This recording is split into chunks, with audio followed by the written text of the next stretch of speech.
Good morning students. पिछली video में हमने संज्ञा के बारे में पढ़ा। संज्ञा किसी व्यक्ति, वस्तु, प्राणी, स्थान तथा भाव के नाम को संज्ञा कहते हैं। संज्ञा के 3 भेद होते हैं: व्यक्तिवाचक, जातिवाचक और भाववाचक। हमने व्यक्तिवाचक और जातिवाचक के बारे में पढ़ा था, उससे आगे हम आज पढ़ेंगे।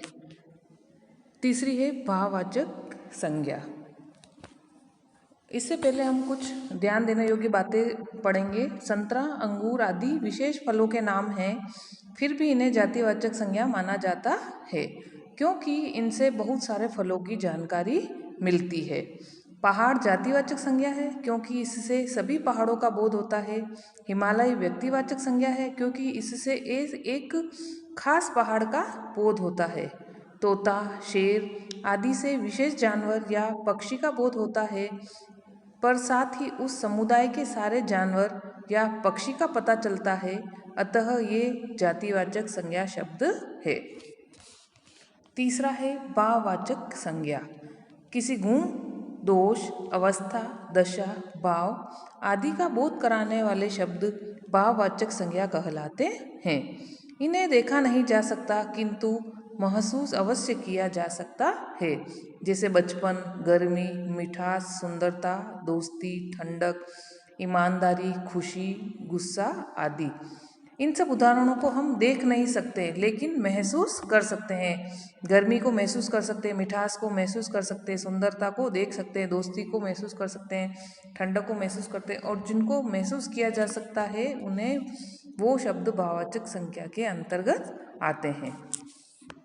गर्मी, दोस्ती, गुस्सा आदि शब्द अवस्था, गुण, भाव आदि की जानकारी दे रहे हैं, ये किसी वस्तु का बोध नहीं करा रहे हैं। क्षमा, सुख, दुख, सत्य आदि शब्द मूल रूप में ही भाववाचक संज्ञा होता है, परंतु भाववाचक संज्ञा शब्दों का निर्माण अन्य शब्दों से भी किया जाता है।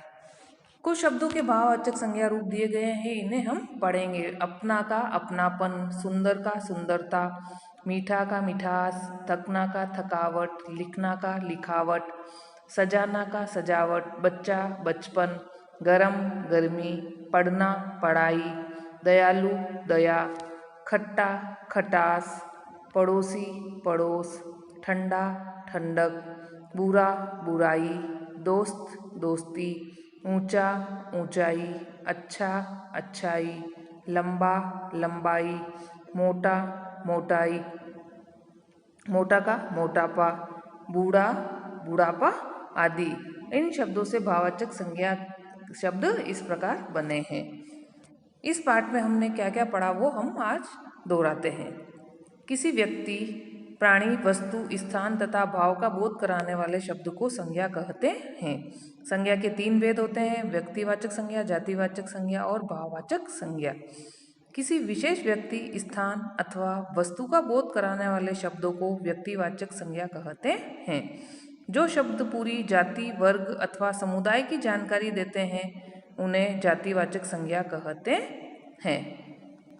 जो शब्द पूरी जाति, वर्ग अथवा समुदाय की जानकारी देते हैं उन्हें जातिवाचक संज्ञा कहते हैं।